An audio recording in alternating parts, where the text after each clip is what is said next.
There is a monster hiding behind the smile you show the world, and the most disturbing truth is this: the nicer you try to be, the stronger that monster often becomes. You have been taught to be agreeable, harmless, understanding, to never disturb the peace. But no one warned you about the silent rage, the buried resentment, the hunger for validation that grows in the shadows of that false kindness. This video is not here to comfort you. It is here to confront you. We are going to explore the dark psychology behind the so-called nice guy, the unspoken violence of repression, and the price you pay for denying your own shadow. If something inside you feels uneasy right now, that is not a coincidence. Comment the phrase "I see the shadow" if you feel it stirring. Stay with me until the end. Like the video, subscribe, and you will uncover a truth most people spend their entire lives running from. Long before modern psychology gave names to repression and projection, ancient thinkers were already warning about the danger of denied impulses. In classical philosophy, the idea of the shadow existed without the word itself. Plato spoke of the soul, torn between reason and appetite, while later thinkers observed how moral posturing often concealed unresolved desire. Centuries later, depth psychology would reveal a disturbing pattern. What you refuse to acknowledge within yourself does not disappear. It mutates. Societies that glorified obedience, politeness, and moral purity unknowingly cultivated inner violence. The good man was praised, but the whole man was feared. This knowledge became uncomfortable because it threatened the illusion that goodness is about suppression rather than integration.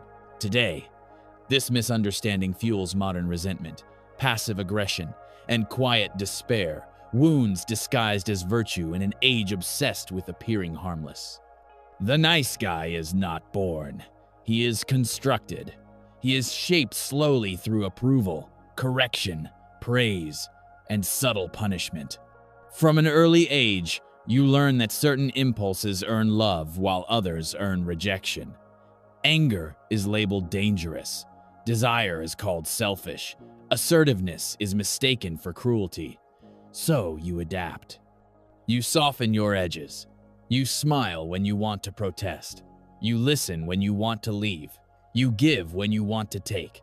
And each time you do this, you believe you are becoming better. In reality, you are becoming divided. One part of you performs goodness, while another part of you retreats into darkness, unheard and increasingly hostile. This is where the monster is born, not from evil intent, but from chronic self-betrayal. What makes this dynamic so dangerous is that it feels virtuous. You are rewarded for being accommodating. People describe you as kind, safe, reliable. You begin to identify with this image, and soon you are no longer being nice. You are trapped in niceness. Your identity depends on being perceived as harmless. Any impulse that threatens that image is pushed down, not examined, not integrated, but buried alive. Yet the psyche does not erase energy, it only redirects it.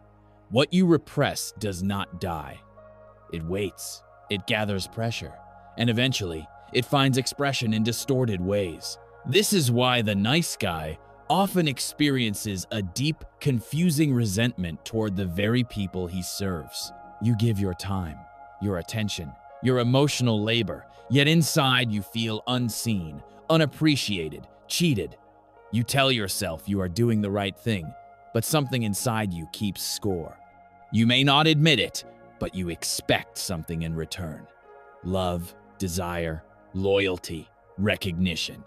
When it does not come, the disappointment feels personal, almost humiliating. You begin to see others as ungrateful, shallow, or cruel, without realizing that the unspoken contract you created exists only in your mind. At the core of this pattern lies a refusal to own desire. Wanting something openly feels dangerous to you, because wanting creates the possibility of rejection. So instead, you disguise desire as virtue. You help without being asked. You listen without limits. You sacrifice without clarity. On the surface, this looks noble. Psychologically, it is a strategy to avoid risk. If you never ask, you never hear no. If you never assert, you never confront conflict. But this safety comes at a cost. Your desire turns poisonous when denied expression. It transforms into manipulation, guilt, and quiet entitlement. This is where dark psychology enters the picture. The monster inside the nice guy is not loud or obvious. It is subtle. It shows up as passive aggression, emotional withdrawal, moral superiority, or sudden outbursts that shock everyone, including yourself. You may find yourself thinking things you would never say out loud. You may secretly enjoy when others fail, because it confirms your belief that being good has made you suffer unfairly. These thoughts terrify you, so you suppress them even harder, strengthening the cycle. The more you cling to the image of goodness, the darker the shadow becomes. There is also a profound relationship between niceness and powerlessness. When you are unable to say no, unable to set boundaries, unable to tolerate disapproval, you slowly lose respect for yourself. And when self-respect erodes, anger inevitably follows. This anger has nowhere healthy to go, because expressing it would shatter the identity you rely on, so it leaks out sideways. It becomes sarcasm masked as humor. It becomes cold silence framed as maturity. It becomes martyrdom, where you suffer loudly in your own mind while appearing calm on the outside. One of the most uncomfortable truths you must face is this: niceness is often not kindness. It is fear wearing a moral mask. Kindness is grounded, deliberate, and free. Niceness is compulsive, anxious, and transactional. Kindness can say no without hatred. Niceness says yes while resenting you for it. The monster grows precisely because you confuse these two states. You believe that being good means being agreeable, when in reality, it means being honest. And honesty requires courage, not compliance.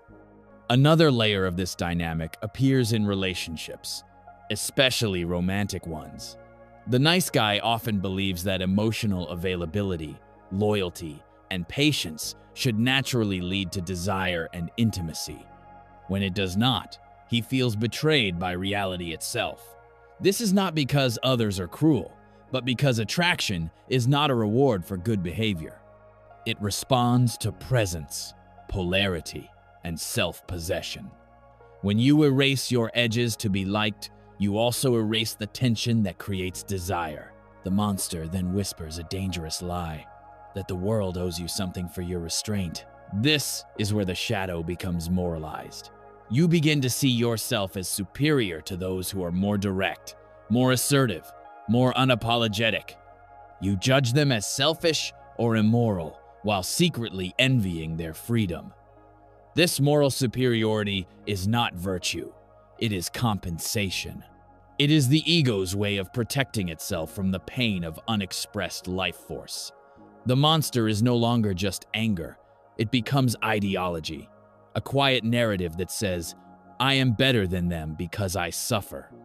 Yet suffering does not ennoble you when it is chosen unconsciously. It only corrodes you. The repressed parts of you do not want to destroy others. They want to be acknowledged. Your anger wants clarity. Your desire wants direction. Your aggression wants purpose. When denied, they turn inward or sideways. When integrated, they become strength, boundaries, and depth. But integration requires you to stop lying to yourself about why you are nice. Ask yourself this, and do not rush the answer. If you remove the need to be liked, who would you become? What would you say that you are currently swallowing? What would you stop doing out of obligation? These questions feel threatening because they expose the fragile foundation of your identity. The monster is not your darkness. The monster is your refusal to face it. And the longer you delay that confrontation, the more power it gains over your behavior, your relationships, and your sense of meaning. This is why so many nice guys feel empty despite doing everything right. They followed the rules, played the role, suppressed the chaos, and still feel unseen. The truth is brutal, but liberating. You cannot be whole by amputating parts of yourself. You cannot reach peace by declaring war on your own instincts. The monster inside you is not asking to take control. It is asking to be recognized. And until you listen, it will keep speaking in symptoms you do not understand. In the next part, we will go even deeper into the paradox at the heart of niceness, the hidden bargain you make with the world, and the illusions modern culture feeds you to keep this pattern alive. What we uncover there will be uncomfortable, but it will also point towards something rare, a form of strength that does not need approval to exist. If the first layer of the nice guy syndrome is repression, the second is illusion. This is where the trap becomes truly dangerous, because it no longer feels like fear, it feels like meaning. At this stage, niceness is not just a behavior, it is a worldview. You begin to believe that the world is divided between good people who restrain themselves and bad people who take what they want. You place yourself firmly in the first category, not because you have examined your values, but because you have sacrificed too much to abandon that identity. This is where the ego hardens. It says, "If I am not good, then my suffering was meaningless." And so you cling to the mask, even as it suffocates you. Here lies a painful paradox. The nice guy often believes he has transcended power, when in reality, he is obsessed with it. But his relationship to power is inverted. Instead of learning to wield it consciously, he tries to escape it by appearing morally superior. He tells himself he does not want dominance, influence, or control, yet he feels deeply disturbed when others have it. This contradiction creates internal tension. You cannot renounce power while secretly resenting those who claim it. What you resist externally is usually what you have disowned internally. Modern culture quietly reinforces this split. You are taught that anger is toxic, boundaries are selfish, and assertiveness is aggression. Vulnerability is praised, but only the safe kind, the kind that does not disrupt anyone else's comfort. You are encouraged to be soft, but not solid, open, but not grounded. This produces individuals who are emotionally expressive but existentially weak, morally concerned but internally fragmented. The nice guy thrives in this environment because his pathology is mistaken for progress. He is told he is evolved, while he is actually disembodied from his instincts. The monster grows stronger here because it gains justification. Your resentment now has a story. You are not just angry. You are angry for a reason. You begin to see yourself as a victim of a cruel system, unfeeling partners, shallow society. There is some truth in these observations, but they become dangerous when they replace self-examination. When blame becomes your refuge, responsibility disappears. The monster loves this because it allows rage without accountability, bitterness without growth. One of the most overlooked elements of this pattern is aggression. Aggression has been deeply misunderstood. It is not violence. It is not cruelty. At its core, aggression is the energy of movement, the force that allows you to say this matters and this does not. It is what draws lines, protects values, and creates direction. When aggression is integrated, it becomes clarity and decisiveness. When it is repressed, it mutates into hostility and sabotage. The nice guy is not lacking aggression. He is drowning in unexpressed aggression. This is why so many nice guys engage in self-sabotaging behaviors. They procrastinate, miss opportunities, choose unavailable partners, or remain stuck in unfulfilling roles. On the surface, it looks like bad luck or low confidence.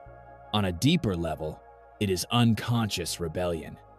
A part of you is furious about the life you are living, so it quietly undermines it. The monster does not always attack others. Sometimes it destroys your own potential as revenge for being ignored. There is also a profound spiritual bypass at work. Many nice guys adopt philosophical or spiritual ideals as a way to avoid their shadow. They talk about compassion, acceptance, and peace, but use these concepts to suppress anger rather than transform it. They confuse detachment with dissociation. They speak of forgiveness without ever having set boundaries. This creates a hollow spirituality, one that sounds elevated but lacks incarnation. True inner work does not make you softer at the core. It makes you more solid. It does not erase your darkness. It teaches you how to carry it without acting it out unconsciously. Another illusion is the belief that being harmless makes you safe. This is one of the most damaging lies ever sold to the human psyche. Harmlessness does not create safety. It creates vulnerability. Safety comes from competence, not submission. When you know you can say no, confront, and walk away, you relax. When you know you cannot, your nervous system remains on edge. The nice guy lives in a state of quiet hypervigilance, constantly scanning for approval, constantly adjusting to avoid conflict. Over time, this erodes vitality. You are alive, but you are not embodied.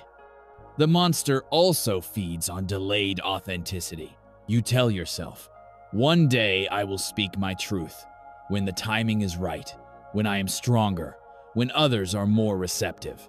But that day rarely comes, because authenticity is a muscle that atrophies when unused. Each moment you choose comfort over truth, the gap between who you are and who you present yourself as widens.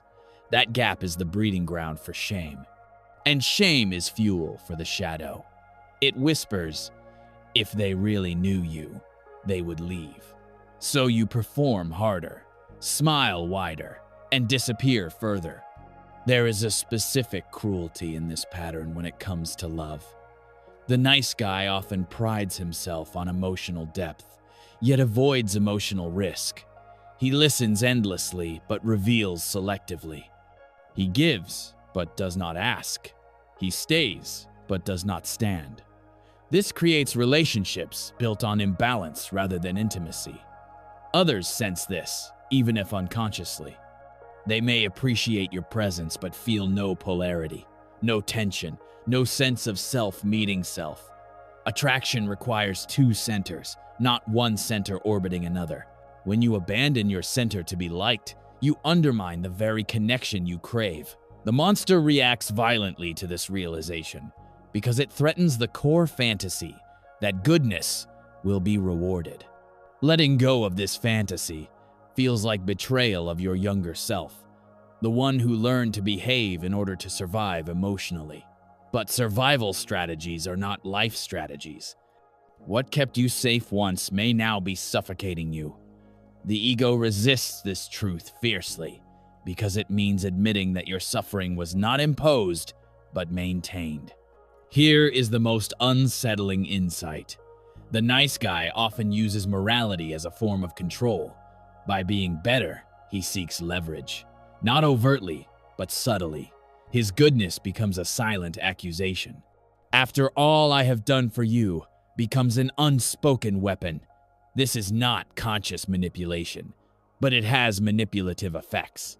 Others feel pressured, indebted, or uneasy without knowing why. The monster does not want love. It wants repayment.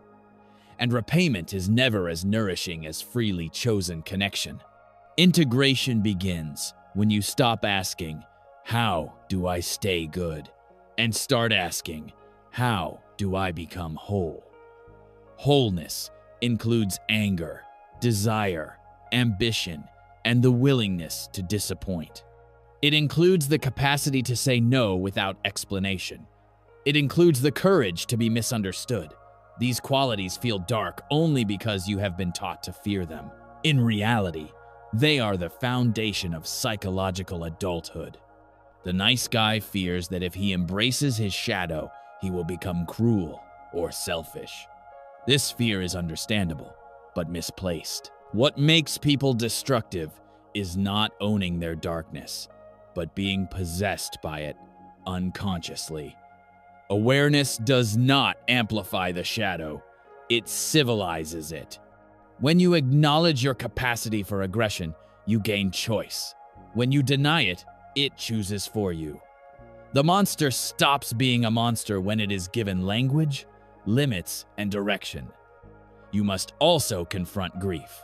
There is grief for the years spent performing instead of living.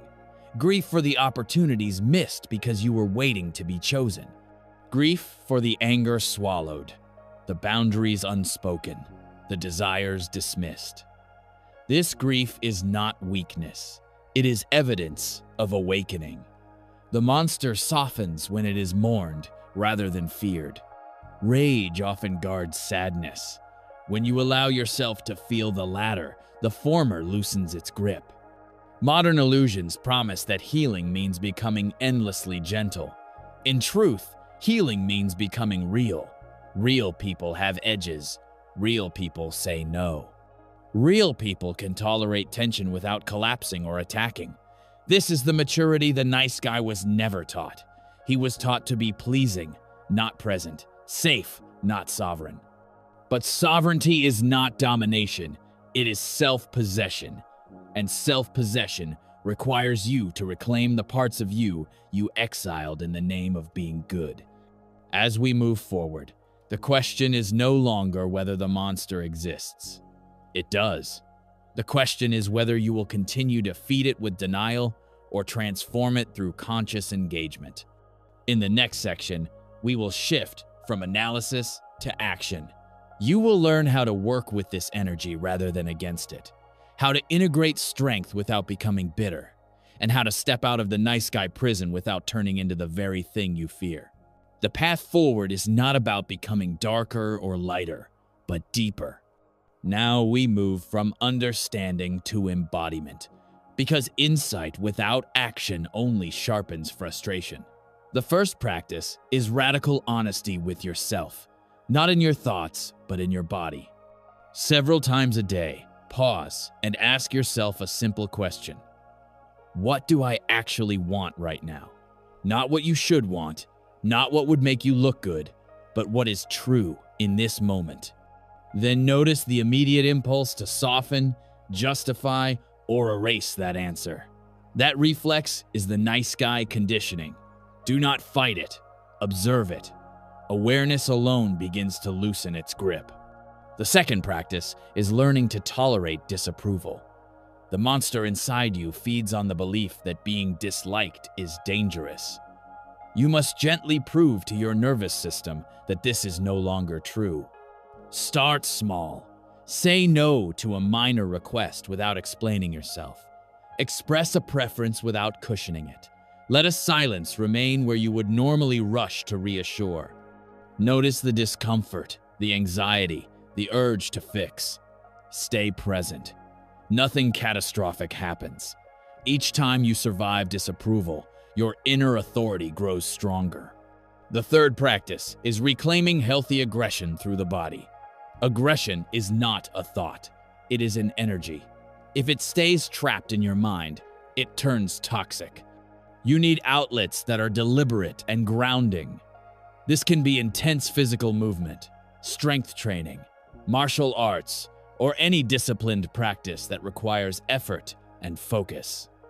As you engage your body, notice how clarity emerges. Boundaries become easier when your nervous system remembers what strength feels like. You are not trying to become violent. You are teaching yourself that power can exist without shame. Next comes boundary literacy. Most nice guys believe they have boundaries, but what they actually have are hopes. A boundary is not something you wish others would respect. It is something you enforce through action. Begin by identifying one recurring situation where you feel drained or resentful. Ask yourself, what you are allowing that violates your own limits. Then choose one concrete change. Leave earlier, decline future involvement, reduce availability. Do it calmly, without drama. The goal is not to punish others, but to protect your own integrity. Another crucial step is owning desire openly. Desire becomes dark only when it is hidden. Practice naming what you want without disguising it as virtue. This might feel terrifying at first. You have been trained to believe that wanting is selfish. It is not. Wanting is human. Speak it simply. I want more time alone. I want intimacy. I want change. Notice how your voice may shake. That is the old fear surfacing. Stay with it. Each time you express desire honestly, the monster loses another hiding place. You must also dismantle the silent contracts you carry. These are the unspoken bargains where you give in hopes of being chosen, loved, or validated. Write them down if you need to. If I am always there, they will care. If I never cause trouble, I will be safe. Then challenge them through behavior. Give only when you genuinely want to, not when you are afraid to withdraw. When you stop overgiving, resentment begins to dissolve because your actions align with your truth. Another powerful practice is learning to hold tension without resolution. The nice guy rushes to fix discomfort, to smooth things over, to restore harmony. Practice staying present when tension arises. In conversations, allow pauses. Let others feel their reactions without rescuing them. This teaches you that conflict is not collapse. In fact, many forms of intimacy deepen when tension is tolerated rather than avoided. You stop performing and start relating. You will also need to grieve consciously. Set aside time to acknowledge what this pattern has cost you. Speak it out loud. Mourn the moments you silenced yourself. Mourn the versions of you that never got to emerge. Do not turn this into self-punishment. Grief is not blame. It is release. When grief is allowed, the monster softens because it no longer needs to scream to be heard. One of the most transformative shifts is redefining goodness. Goodness is not self-erasure. It is alignment between inner truth and outer action. Begin asking a new question before you act. Is this coming from fear or from choice? If it comes from fear, pause. You do not need to do the opposite. You just need to stop acting automatically. Over time, this pause becomes a space where maturity grows. You will encounter resistance, both internal and external. Some people benefited from your niceness. They may react with confusion or guilt when you change. This is not proof that you are wrong. It is proof that the system is adjusting. Stay calm. Stay consistent. You are not becoming cruel. You are becoming clear. Clarity feels threatening only to dynamics built on compliance. Finally, cultivate a relationship with your shadow that is curious rather than judgmental. When resentment, envy, or anger arise, do not suppress them or act them out. Ask what they want to protect. What boundary was crossed? What desire was ignored? The shadow is not your enemy. It is a messenger. When listened to early, it speaks quietly. When ignored, it roars. Transformation does not happen by destroying the nice guy. It happens by integrating what he was protecting. His sensitivity, empathy, and awareness are strengths, but only when anchored to self-respect. As you practice honesty, boundaries, embodiment, and grief, you will notice something subtle but profound. The monster no longer feels like a threat. It feels like energy returning home. In the final section, we will bring all of this together and confront the ultimate question this journey leads to. Not how to be liked, but how to live without betraying yourself. What you have seen in this journey is not an attack on kindness, empathy, or sensitivity. It is a confrontation with the lie that goodness requires self-erasure. The monster inside the nice guy is not proof of moral failure. It is evidence of life-denied expression. When anger, desire, and power are rejected, they do not vanish. They go underground. They turn into resentment, manipulation, and quiet despair. The danger was never your darkness. The danger was your refusal to look at it. You now understand that niceness is often fear in disguise, a strategy learned early to survive rejection, not a mature expression of character. You saw how repression creates illusion, how illusion hardens into identity, and how identity becomes a prison. But you also saw something else, that the very energy you feared is the same energy that can restore your sense of self. Aggression becomes clarity. Desire becomes direction. Boundaries become peace. When these forces are integrated, not acted out blindly, you do not become cruel. You become real. This is the turning point most people avoid. It requires you to stop asking the world for permission to exist as you are. It requires you to tolerate being misunderstood, to disappoint, to stand without justification. That is the price of inner sovereignty. The monster does not disappear when you suppress it. It dissolves when you take responsibility for it. Awareness transforms what denial only strengthens. So the question that remains is simple but unsettling. How long will you continue to perform goodness at the cost of truth? How long will you trade vitality for approval? You do not need to become someone else. You need to reclaim what you abandoned to be loved. If this resonated, stay with this work. Reflect on it. Speak about it. Share your experience in the comments. Subscribe if you are ready to explore the deeper layers of the human psyche and the path toward wholeness. Because the real danger is not the monster inside you. It is the life you will never live if you keep pretending it is not there.